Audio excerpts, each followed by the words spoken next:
Bonjour, c'est Émilie et aujourd'hui je viens vous parler de la prochaine pleine lune qui aura lieu le 30 décembre.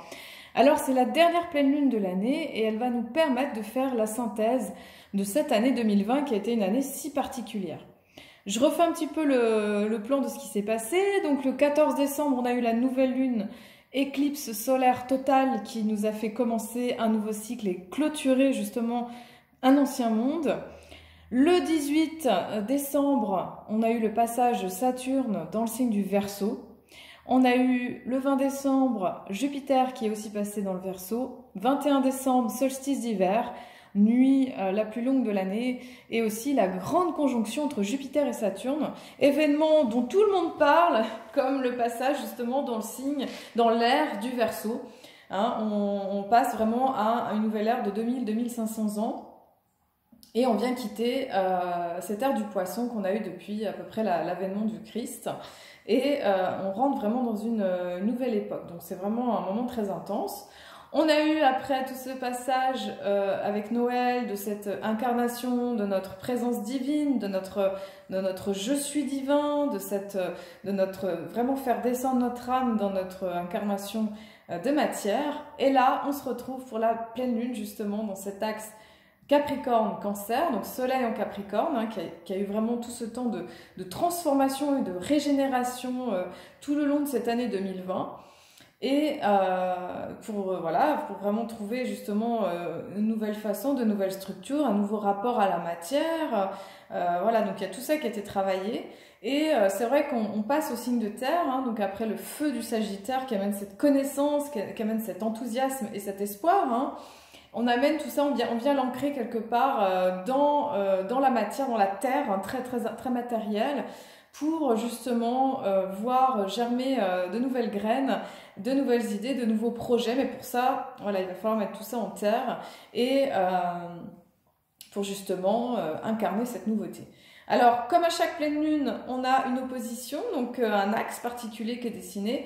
Et là, en face, nous aurons la lune en Cancer. Donc la lune en Cancer qui se trouve exaltée dans cette position, elle est très bien, la lune en Cancer. Donc c'est vraiment cet axe qui nous met en lien avec cette dimension à la fois d'ambition professionnelle, ambition d'incarner finalement, d'être tenace par rapport à nos buts, nos projets, nos intentions. Donc le Capricorne, il lâche rien, il avance et quoi qu'il se passe, il va dans ses buts et il met le travail en place nécessaire dans cette énergie du Capricorne.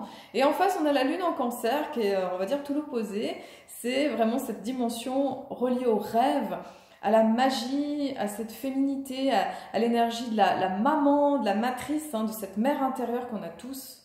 Qu'on soit homme, qu'on soit femme, de cette énergie qui sait prendre soin avec douceur, qui sait amener vraiment une bulle de rêve, une bulle de douceur, une bulle d'amour dans ce monde de brut. Voilà, d'amener vraiment toute cette bulle et justement on va travailler cet axe pour savoir comment, finalement, pour arriver à nos buts, il faut savoir prendre soin de nous.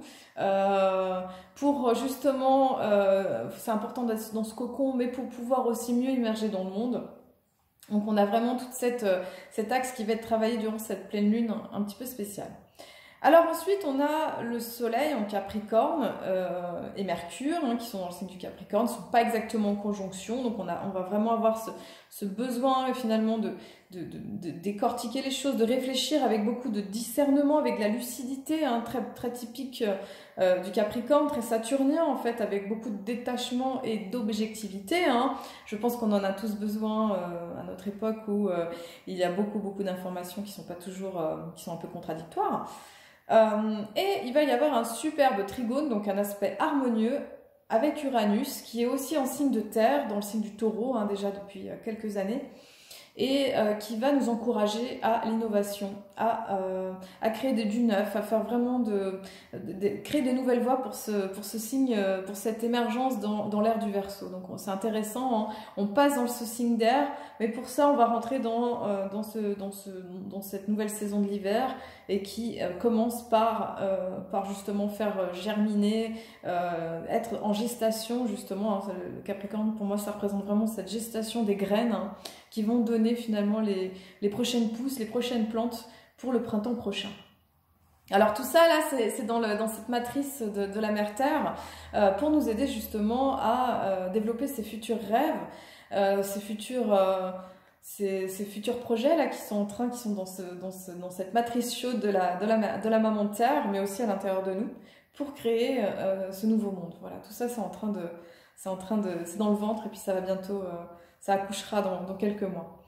Alors, donc on a vraiment toutes ces nouvelles pensées, ces nouvelles idées, et Uranus, donc qui est dans le signe du Taureau, hein, c'est la dernière planète qui est rétrograde, hein, elle fera son passage direct fin janvier, et elle est aussi accompagnée des 3 lunes noires, Lilith, dans le signe du Taureau, hein, qui a fait son passage en mois d'octobre, dans le signe du Taureau, et qui vient nous faire travailler justement notre rapport à la matière, notre rapport à l'incarnation.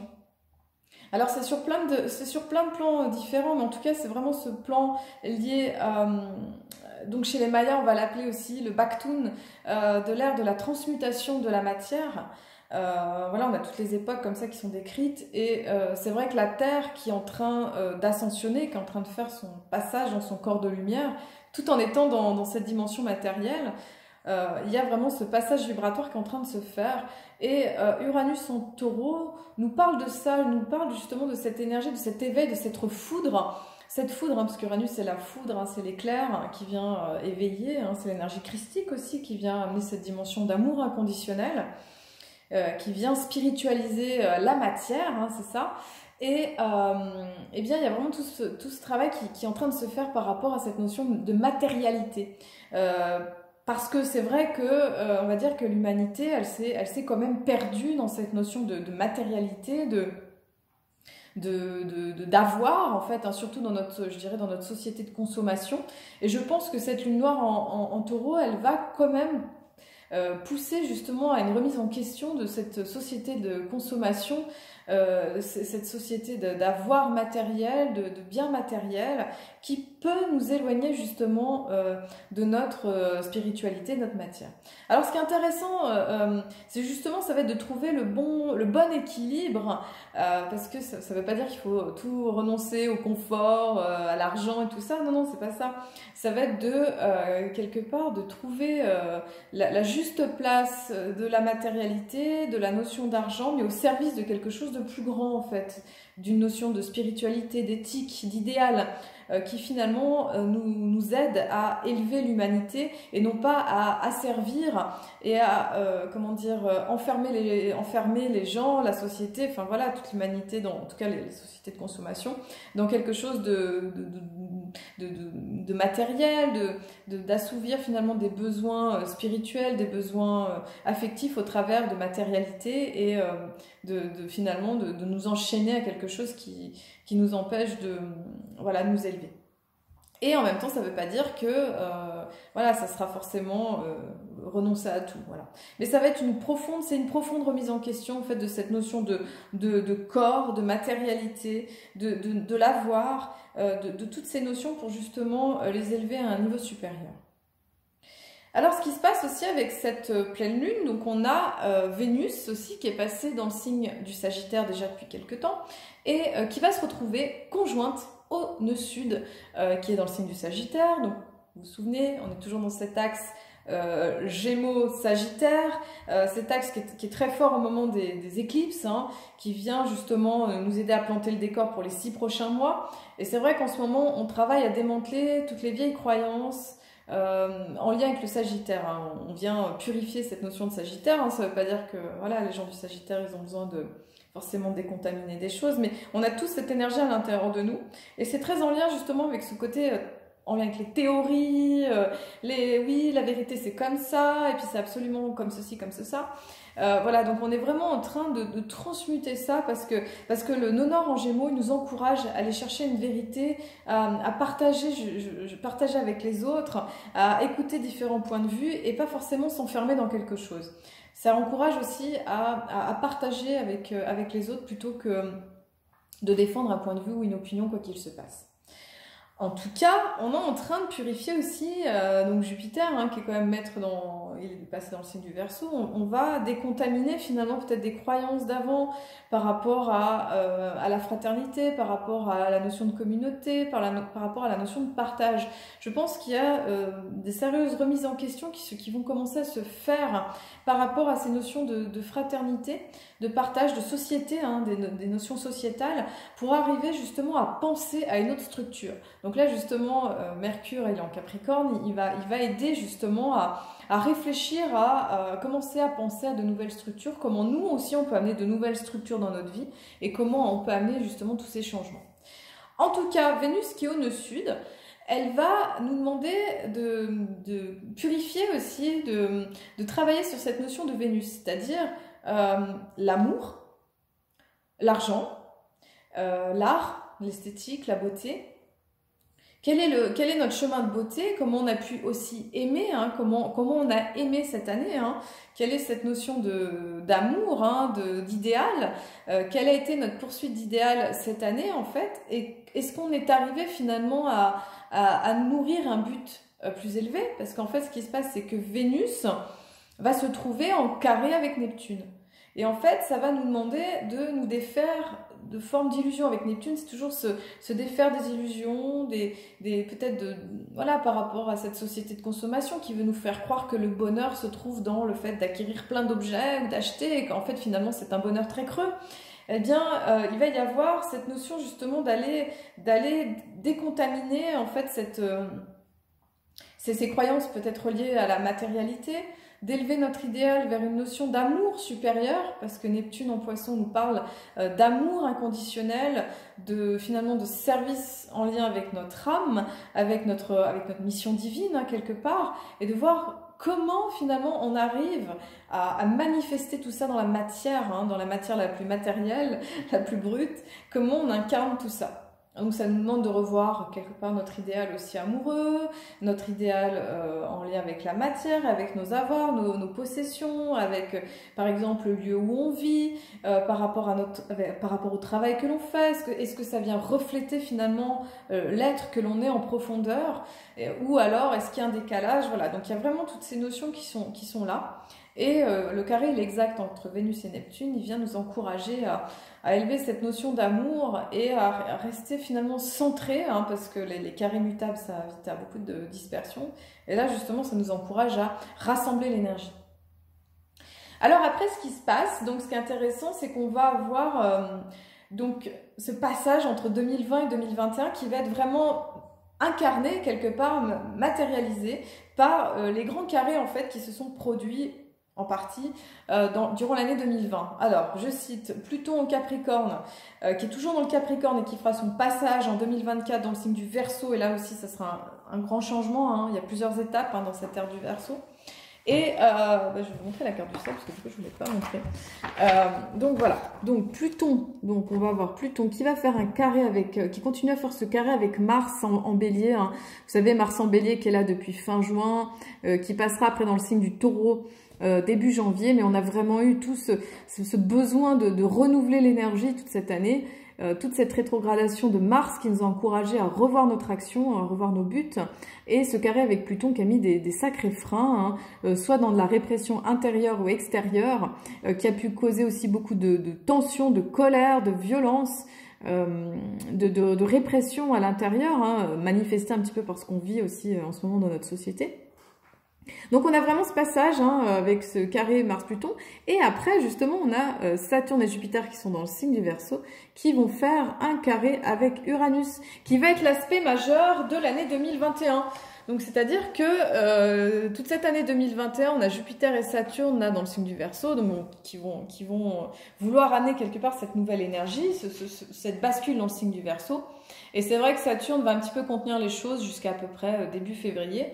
Et le carré Jupiter-Saturne avec Uranus, il va durer à peu près jusqu'à mi-février. Et il va comme ça vraiment nous amener cette question de comment on va incarner finalement la nouvelle énergie, toutes ces nouvelles idées hein, qui va nous demander aussi pour 2021 et pour les prochains temps qui arrivent de transformer cette société pyramidale hein, finalement, de changer cette notion d'état, de pouvoir et qu'on a vraiment travaillé, hein, cette notion de pouvoir en lien avec l'Atlante hein, aussi, ouais, enfin le monde de l'Atlantide hein.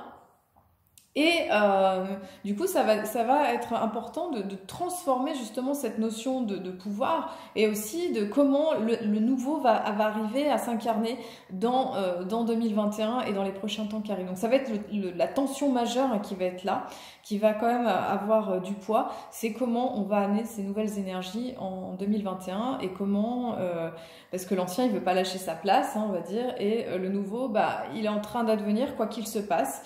Et ça pourra amener quelque part des tensions. Donc cette pleine lune, elle vient justement nous donner cet avant-goût finalement de 2021 avec voilà tout ce qui va s'en suivre hein, voilà de ce passage entre ce grand carré là qui fait un bras de fer entre l'ancien et le nouveau. Voilà, de manière synthétique. Alors. Ensuite, je voulais vous parler du calendrier Maya. Donc, on est passé dans l'onde du magicien blanc. On a fait ce passage, vous savez, d'un nouveau Tzolk'in, calendrier sacré, le lendemain de cette éclipse solaire, le 15 décembre. On a recommencé un nouveau cycle avec l'énergie du dragon rouge. Et là, on est dans l'onde du magicien blanc, du 28 décembre au 9 janvier. Cette onde enchantée, elle nous encourage à aller chercher l'immobilité, le silence et la réceptivité pour pouvoir trouver les réponses à l'intérieur de nous, pour manifester ce magicien, ce chaman, ce sorcier, cette sorcière, ce Harry Potter, voilà, tout ce qui vous parle, d'aller chercher, d'incarner justement tout ce pouvoir, toute cette force que l'on est tous pour justement la faire émerger. Mais pour ça, ça va demander quand même de pouvoir être dans son centre, dans son silence, pour toucher cette réceptivité avec ces nouvelles informations qui nous arrivent. Alors ensuite, on est toujours dans la lune rythmique du lézard, hein, du 13 décembre au 9 janvier. Donc la lune du lézard rythmique, elle nous encourage à rêver aussi notre nouveau monde, elle nous encourage aussi à nous organiser pour créer justement ces nouvelles formes, ces nouvelles structures. Mais pour ça, ça demande aussi d'aller dans cette réceptivité, dans cette immobilité, et en même temps dans l'agilité du lézard, parce que c'est un animal qui bouge très vite aussi. Ensuite, on va passer dans l'onde enchantée de la main bleue. Donc ça, c'est à partir du 10 janvier. Donc voilà, 10 janvier jusqu'à peu près au 23. Donc la main bleue, c'est la guérison, c'est la connaissance de soi. Donc ça va être un cycle bleu en lien avec l'Ouest, qui va nous inviter à nous transformer, à nous changer, et puis à voir comment on peut soit prendre des nouvelles informations par rapport à nous-mêmes, soit guérir des aspects de nous qui ont encore besoin d'être transmutés. Voilà. Et ensuite, le 10 janvier, on passe dans la lune résonante du singe. C'est la lune numéro 7, le mois numéro 7, qui est au milieu justement de cette année Maya, et qui nous encourage à trouver cet équilibre. Et la tonalité résonante hein, nous encourage à canaliser, à être inspiré justement par nos guides, par nos présences, par notre Ayam je suis, par tout ce qui va vous parler. Et l'animal qui guide tout ça, c'est le singe. Le singe, il est en lien avec l'enfant intérieur, il est en lien avec l'agilité, l'humour, la dérision, la connexion aussi au divin. Et il invite à chercher les mouvements en fait qui vont nous permettre d'aller justement incarner, vivre nos buts d'une manière supérieure. Voilà. Écoutez, je vous souhaite une très belle pleine lune. Prenez vraiment soin de vous dans cette fin d'année 2020.